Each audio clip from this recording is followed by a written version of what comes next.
exposición. Esta profilaxis, que se abrevia PrEP, es el tratamiento antirretroviral, nada más que dado antes de tener una posible contagio o exposición con el virus. Entonces, necesitan entrevistarse y tener mucha honestidad para poder decir que no están tomando estos tratamientos, y deben disponer del tiempo de 30 meses aproximadamente para participar en este estudio. Este estudio o este periodo de prueba aproximadamente va a abarcar 2 años y medio. Ya empezó. Aquí en México todavía hay poquitos, pienso que son como 80 o algo así. Y todavía obviamente no tenemos resultados, estamos a la espera de los resultados que se supone que van a ser hasta el próximo año. Estos ensayos con esta vacuna tienen otra rama, tienen una rama de estudio en Sudáfrica que se va a probar con 1,500 mujeres. ¿Por qué? Porque la transmisión, sobre todo en África, más bien es heterosexual. Allá no importa si son hombres, mujeres o de qué preferencias sexuales, van a tener una gran población femenina que está infectada. Entonces, en este ensayo, que ya va en una fase 2, se va a medir la seguridad de la vacuna y la generación de anticuerpos, pero con mujeres, y vamos a tener que tomar en cuenta que en el continente africano tenemos más del 40% de los nuevos contagios que suceden en el mundo, y lo vimos en el mapa de la epidemiología el primer día, y eso representa más o menos 1.7 millones y con el mismo porcentaje de muertes. Está muy elevada. Entonces, hay que acordarnos, según los más recientes datos de la ONU-SIDA, que tenemos aproximadamente 38 millones de personas que viven con VIH en el mundo, y de ellas 25.4 millones están en el tratamiento antirretroviral. ¿Qué quiere decir? Que tenemos 12, 13 millones sin tratamiento. Ya no digamos vacunas, aquí nada más hablamos del tratamiento antirretroviral. En el 2019, solamente en ese año, 1.7 millones adquirieron la infección. Entonces, es de pensar que todavía aproximadamente 12 millones a nivel mundial no están recibiendo ninguna atención. Me parece que con esta diapositiva estamos terminando todo lo respecto a SIDA, entonces también me pongo a su disposición si tienen alguna pregunta. Con este tema hemos terminado el archivo que se llama inmunodeficiencias. Se los envío, se los deposito en el Drive en un rato, ¿sí? Este mismo día de hoy. Y vamos a comenzar otro tema. No, Dime. yo tengo una duda. Claro. ¿Por qué la tripla o los retrovirales no sirven para eliminar el virus? ¿Cuál? ¿La triple qué? La tripla, los retrovirales, pues. No, es que no te entiendo. ¿A qué te refieres? Es que yo que sepa, cuando una persona adquiere el virus, le dan estos antirretrovirales, se llama tripla. Ah, yo le digo ART. Ok, ya, perdón. Sí. Cuando ese conjunto de tratamiento o de combinación, cuando no funciona, es porque hay que estar probando a cambiar un inhibidor por otro inhibidor, y que esa tripla, ok, ya te entendí la palabra, es que yo no la conocía, es porque alguno de los tres está siendo rechazado, está mostrando una falta de biodisponibilidad en el cuerpo de esa persona. No está integrándose para funcionar adecuadamente. A su vez, está siendo bloqueado y no va a funcionar. Entonces, con que uno de los tres no funcione, hay que cambiarlo. Por lo tanto, el paciente se tiene que seguir monitoreando con las células CD4 hasta ver que ya no se bajen. No sé quién eres. Tamara. Gracias, Tamara. No sé si te expliqué. Sí, gracias, profe. Más o menos. O sea, simplemente son problemas individuales de biodisponibilidad. Así como a cada uno de nosotros nos pueden caer mal diferentes medicamentos y no solamente no hacen efecto, sino que ni siquiera son bien aceptados en nuestras células y nos producen por eso vómitos, son manifestaciones de malestar, de rechazo, de que no se integra el medicamento. Por eso te digo que también hay inclusive virus multidrogos resistentes y además también tenemos pues el uso de monoclonales, porque todavía no se han podido resolver que esos tratamientos le caigan bien a todos los pacientes. Otra pregunta o algo que quieran ver del tema que estamos terminando. Bueno, por favor, todos anoten que nuestro tercer examen de teoría será el 14 de junio. Simplemente es el único día que tenemos disponibilidad para antes de tener que subir los promedios. Entonces, ese día va a ser el último o tercer parcial de teoría y también les quería pues comentar que ya tiene un rato que tengo sus calificaciones, pero si ustedes me hacen el enorme favor de escribirme para pedírmela, se me hace mucho más fácil podérselas mandar, porque no se imaginan cómo estoy ahorita de leyendo documentos, tutoriales, proyectos, o sea, estoy llenísima de trabajo y en este momento se me descompuso una computadora. Entonces, por favor, los que necesiten su calificación me escriben y en ese momento es más fácil para mí responderles, contestarles y con mucho gusto. Entonces, si no tienen otra cosa, comenzamos este tema de vacunas. En realidad nosotros hemos hablado mucho a lo largo de lo que ya llevamos de nada, Brian, de lo que llevamos de curso, ya hemos mencionado muchísimas veces vacunas, ya inclusive planteamos una preguntita de lo que tenemos ahorita de concepto, ¿qué es una vacuna?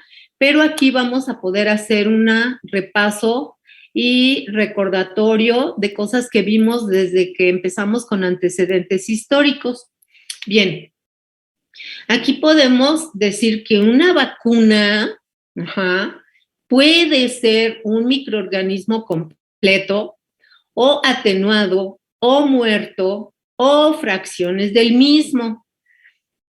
Pero cualquiera de ellos tienen que ser capaces de inducir una respuesta inmune protectora y duradera. O sea, esa es la finalidad de que una vacuna pueda inducir una respuesta inmune protectora, es con la finalidad de prevenir y controlar futuras infecciones con este patógeno. Pero si se fijan en esta definición, no viene la palabra antígeno. Entonces, depende quién esté haciendo la definición. Para mí, un antígeno puede ser un microorganismo completo, atenuado o muerto o fracciones del mismo. Entonces, simplemente aquí tenemos otra definición. Son preparaciones biológicas no patogénicas. Eso está prohibido. Ninguna vacuna puede causar enfermedad. Preparaciones biológicas de antígenos que previenen, controlan o eliminan infecciones, ¿ok? La mayoría de las vacunas van a ser preventivas, es decir, se van a administrar antes de que pudiera llegar una infección. Pero hay ocasiones en que se van a dar después o simultáneamente y ya nada más se trata de controlar o de tratar de eliminar infecciones, pero todo esto es a través de la producción de respuesta inmune, la respuesta inmune específica. ¿De qué se trata la vacunación? De imitar, aquí es pues auténtica el verbo imitar, simular una infección por exposición a un agente patógeno, pero nada más por medio de sus componentes, que no esté el agente patógeno vivo, virulento, infeccioso, para generar una protección inmune. Entonces, la obtención es tener una protección inmune, no me importa si es humoral o celular, lo importante es que sea efectiva. ¿Y qué me van a inyectar? A lo mejor no me van a inyectar al mismo germen, al mismo agente patógeno que causa la enfermedad, pero algo muy similar. Vamos a ver que las primeras vacunas fueron precisamente por reacción cruzada. Ahorita lo vamos a recordar. Y estas dos definiciones, vacunación e inmunización, a fin de cuentas, significan lo mismo, es un mismo proceso. Vacunar o inmunizar a alguien es tratar de obtener una respuesta protectora en un individuo después de haberle administrado un antígeno. Cuando vamos a vacunarnos no nos dicen te voy a inmunizar, pero es equivalente la palabra. La vacunación es el proceso por el cual se aplican antígenos o formulaciones antigénicas, pero en un marco de planeación estratégica normalmente a nivel federal, con objetivos, con población, con grupos etarios, con áreas geográficas bien definidas y cuyo objetivo es precisamente inducir la respuesta inmune similar a la que ocurriría con la infección natural, pero sin riesgo de padecer la enfermedad. Entonces está a lo mejor un poquito larga la definición, pero es idéntica el objetivo final de una inmunización. Las vacunas nunca son anticuerpos, nunca. Eso lo vimos cuando vimos inmunidad activa, eso siempre son antígenos. La inmunidad activa artificial o vacunación son antígenos, administración de microorganismos o de sus productos, que finalmente son antígenos procedentes de microorganismos. A su vez, las vacunas pueden dividirse en preventivas o en terapéuticas. La mayoría de nuestro concepto, y los invito a que saquen por favor no ahorita, ¿verdad? Por supuesto, porque sé que no lo tienen ahí cerquita, su cartilla de vacunación. Algunos ya la tienen más o menos ubicada para que la siguiente clase sigamos con este tema y además les comunico una disculpa muy grande, pero el próximo martes tenemos que seguir vía virtual. Yo les mando la invitación el día lunes. A mí me va a ser imposible acudir a la escuela el día martes porque recibí una invitación de un estudiante que está en seminario de titulación y le toca presentar. Entonces, esto no lo puedo hacer desde la escuela. No tenemos el internet de manera que garantice, entonces no puedo asistir allá. El martes continuamos con este tema y lo vamos a hacer vía virtual todavía. Y por favor, ustedes nada más acérquense su cartilla de vacunación, vean en el transcurso del tema que estamos viendo cómo mucho es repaso, como muchas cosas ya las hemos mencionado en los antecedentes históricos, y anoten todas sus preguntas para poder presentar un buen examen de teoría. El examen de teoría les puede subir mucho su promedio, sobre todo aquellas personas que están así como un poquito dudosas en el laboratorio. El promedio absoluto aunque no hayan alcanzado el 6 en el laboratorio, les puede favorecer mucho pasar muy bien su examen de teoría, ¿ok? La mayoría de las vacunas son preventivas y son aquellas que se aplican antes de que ocurra la enfermedad para evitarla. Es lo que han hecho nuestros papás cuando nos han llevado a vacunarnos. Nos inyectan las vacunas y ni nos enteramos si iba a ocurrir o no iba a ocurrir la enfermedad. ¿Por qué? Porque la estamos evitando. Pero también existen algunas vacunas terapéuticas que se van a aplicar una vez que se ha instalado la infección. Afortunadamente, hay algunas infecciones que tienen un periodo de incubación muy largo, como lo es la rabia. Cuando hablamos de vacunas terapéuticas, podemos pensar en rabia. Entonces, la mayoría de las vacunas están dirigidas a la prevención de enfermedades infecciosas, por lo tanto se llaman preventivas y son las que más se han desarrollado. Se han utilizado muchísimo y son las que han contribuido enormemente a elevar la calidad y la esperanza de vida de los seres humanos. En esta primera parte vamos a tener 2 archivos de vacunas. En esta primera parte vamos a ver estas 5 enfermedades, 5 vacunas, porque tenemos a una vacuna que va a proteger contra varias. Entonces, vamos a revisar en este archivo la viruela para irnos en orden histórico o de antigüedad. Luego vamos a tener la rabia y luego vamos a tener la BCG, que recuerden, protege contra tuberculosis. Luego vamos a ver la vacuna pentavalente acelular, que está constituida de la DPT, que es la triple, y que además va a tener HIV y BP. Al ratito las recordamos bien. Y la de neumococo. En este archivo solo vamos a tener esas vacunas. Vamos a tener un segundo archivo de vacunas en donde vamos a ver otras vacunas que también ya están incluidas en nuestra cartilla. Entonces, recordemos que es la viruela, una infección terrible que causó miles de muertes a través de toda la historia. Vean ustedes la fotografía. Bueno, afortunadamente eso ya no se ve hoy en día.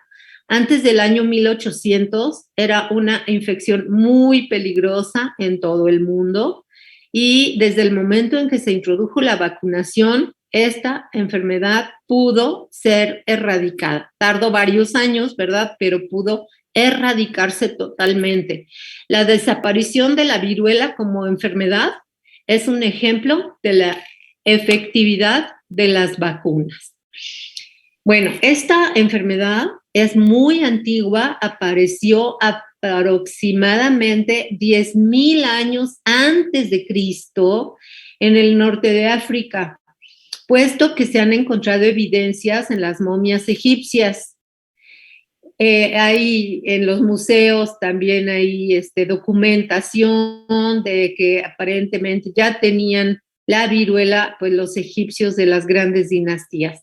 Y nos damos un brinco en el tiempo y nos vamos a la antigua Roma, que alrededor del año 165, ya después de Cristo, se le conoce con el nombre de la plaga antonina. Y esta plaga es llevada y traída por los soldados que llegaban de Mesopotamia y pronto se fue extendiendo por todo el Imperio Romano. Esta plaga ocasionó, está documentado o está calculado alrededor de 5 millones de muertos en estas épocas el Imperio Romano. Y entre los muertos contamos al emperador Marco Aurelio, para los que les interese la historia romana o prerromana. También tenemos un dato del médico romano Galeno. Él fue el primero en describir los síntomas de la viruela. Y de nuevo, vean ustedes cuántas manifestaciones: vómitos, diarrea, tos, fiebre, sequedad de garganta, aparición de llagas, pequeñas erupciones cutáneas, y la más importante son todas las erupciones cutáneas que dejan posteriormente marcas en la piel. Vean ustedes, todas esas erupciones o llagas están llenas de líquido que se va a supurar, y esa pus, cuando sale, esa pus va a ser el material antigénico que va a usar Eduardo Jenner posteriormente para inmunizar.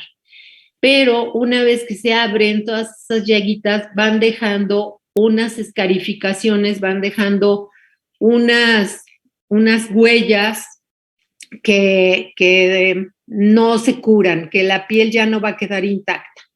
Bien, ya se utilizaba, también se tiene en la historia mucha información sobre una práctica en China llamada variolización. La variolización consiste en tomar la pus de esas pústulas que tiene el pacientito de los primeros cuadritos, y allí, ya sea con un hisopo, con un asa o simplemente con un palillo, se ponía a desecar. Ese material purulento estaba lleno de virus, y esas pústulas eran el material antigénico que después se aplicaría de manera inhalada, pero ya seca, ya como polvo seco.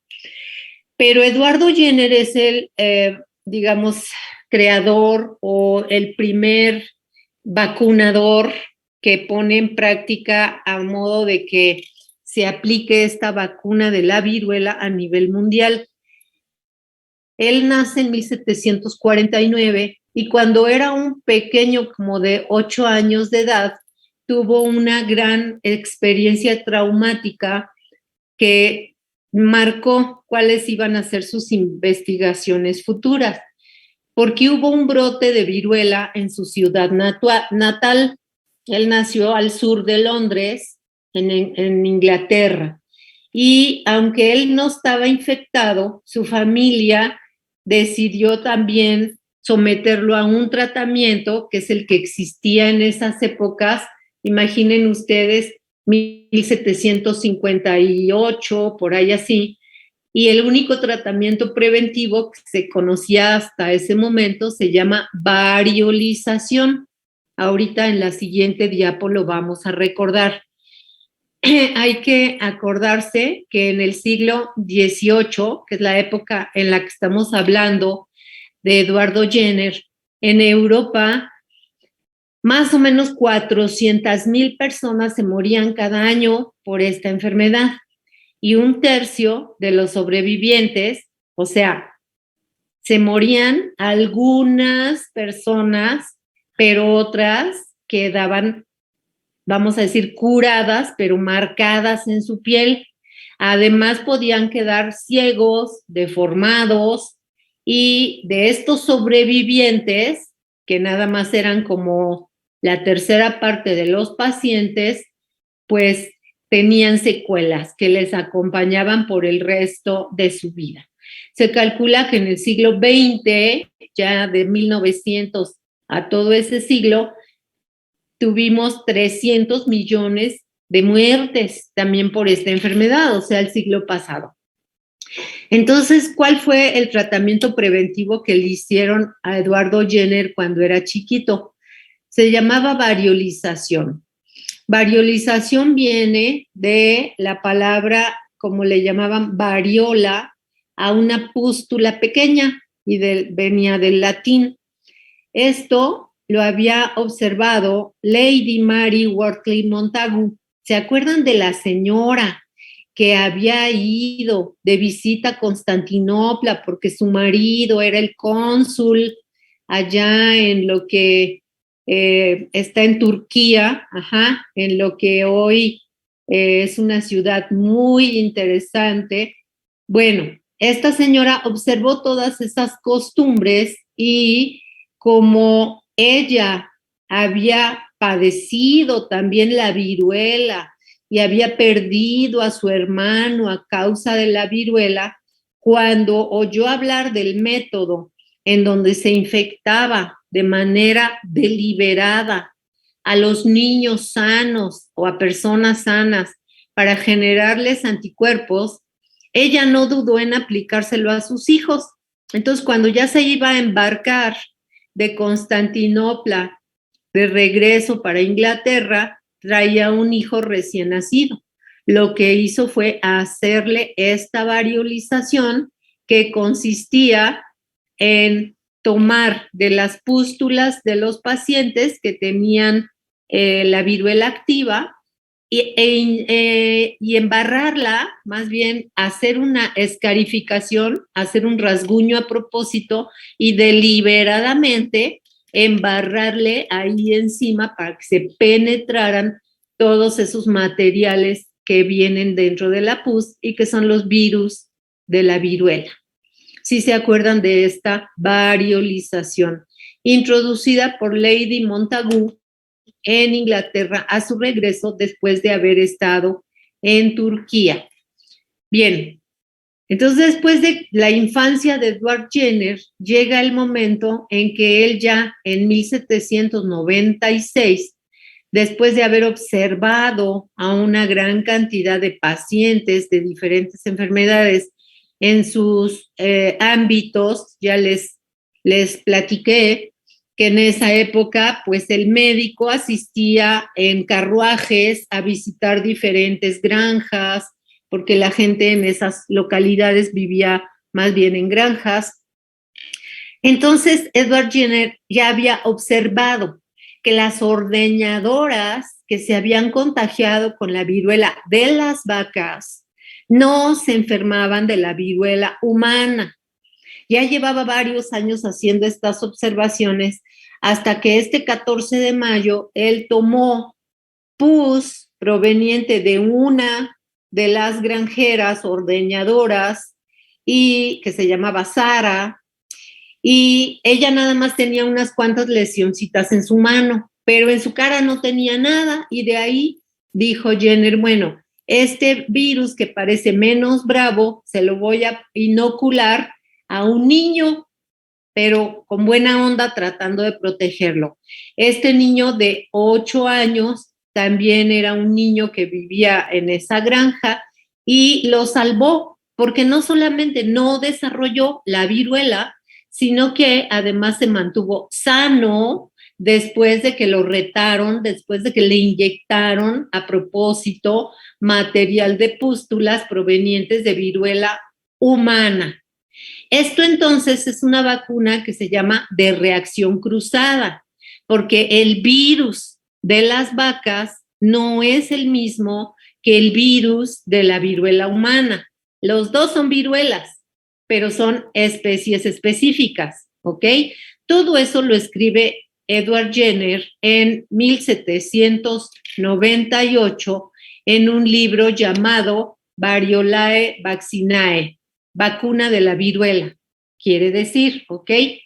Bueno, entonces lo importante es que nosotros notemos como la primera vacuna que va a ser utilizada, la prueba Jenner desde finales del siglo XVIII, y qué cosa que no es procedente de humanos, es procedente de las vacas.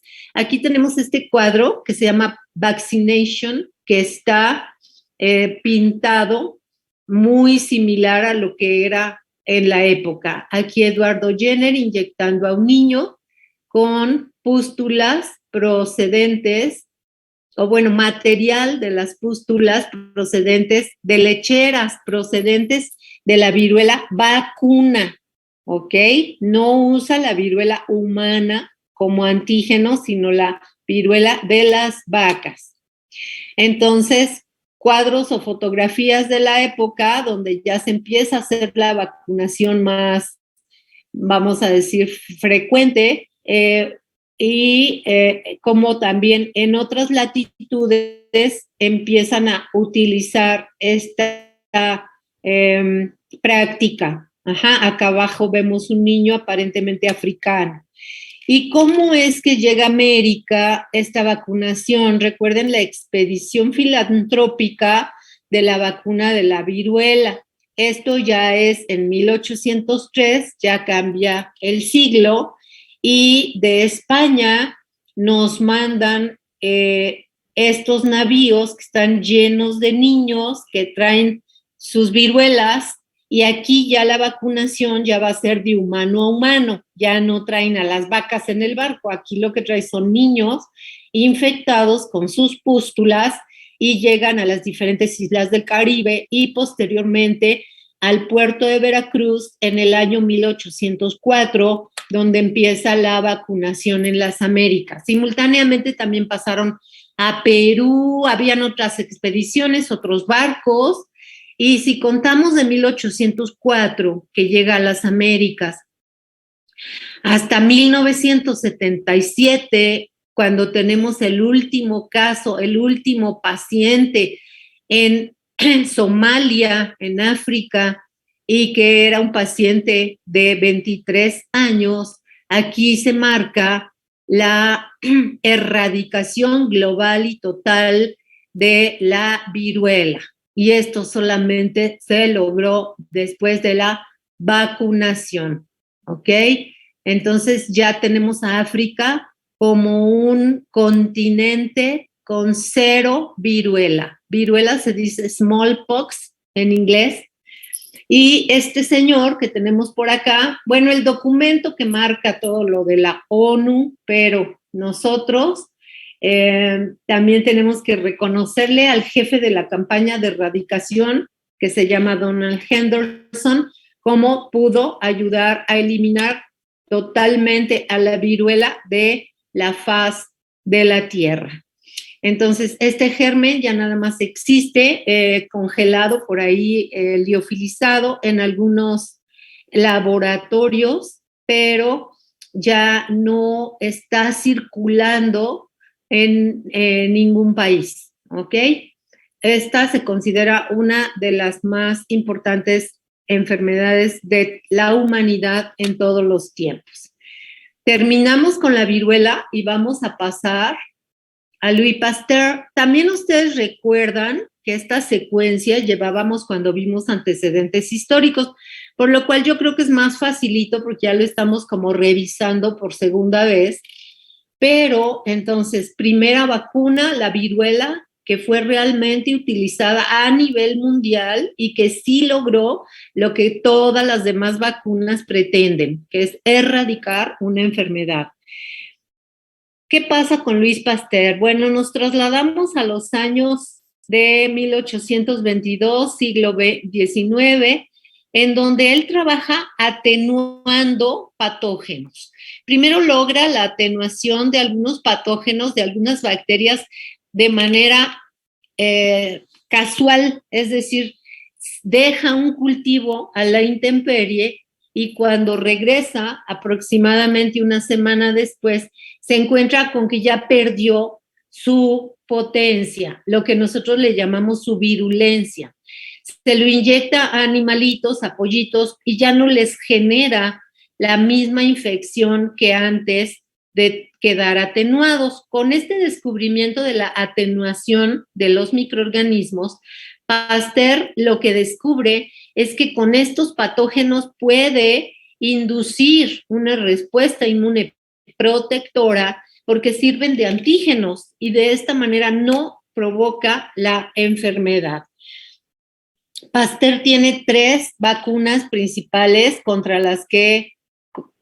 las que estuvo trabajando, y una es la atenuación de Pasteurella multocida, que es cuando trabajaba con los pollitos, más o menos eso era en 1879. Logró precisamente erradicar por vacunación de pollos esta que se llamaba cólera aviar. Y lo logró con el microbio, con la bacteria atenuada usada como vacuna. 2 años después cambió de enfermedad, cambió de animales, cambió de germen y ahora se dedicó a ver la vacunación contra el anthrax, que esto se daba o se da en animales ya vertebrados, cuadrúpedos, borregos, vacas, etcétera. Y aquí también atenuó al Bacillus anthracis, nada más que su atenuación se logró de otra manera, no nada más lo abandonaba a temperatura ambiente. El anthrax, el bacilo lo tuvo que calentar a 42 grados centígrados X tiempo. La atenuación entonces no siempre se obtenía igual en cualquier bacteria, pero ya en 1885 lo que está haciendo Pasteur ya es trabajando con un virus, ¿ok? Entonces tenemos dos bacterias que causan enfermedades en animales y posteriormente la rabia, que es el mayor reto de Pasteur primera, porque es un virus que ni siquiera podía verlo, ni cultivarlo, ni crecerlo, y además porque causaba problemas en humanos.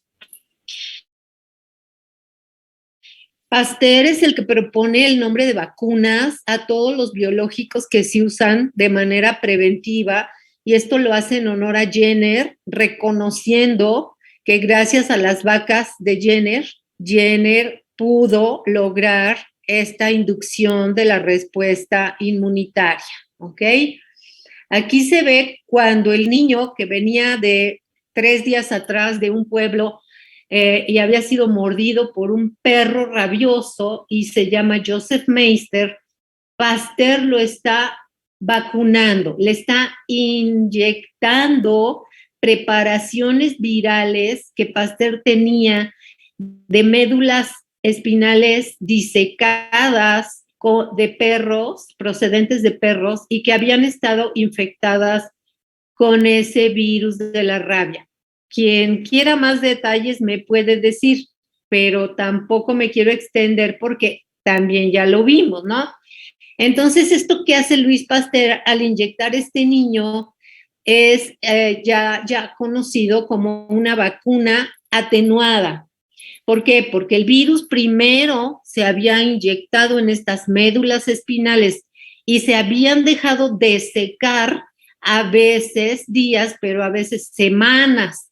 Pasteur lo que hizo fue tomar sus médulas más viejitas, que ya estaban prácticamente pulverizadas, y todos los virus que pudieran estar ahí se iban a ir en el inóculo de la primera inyección, ¿ok?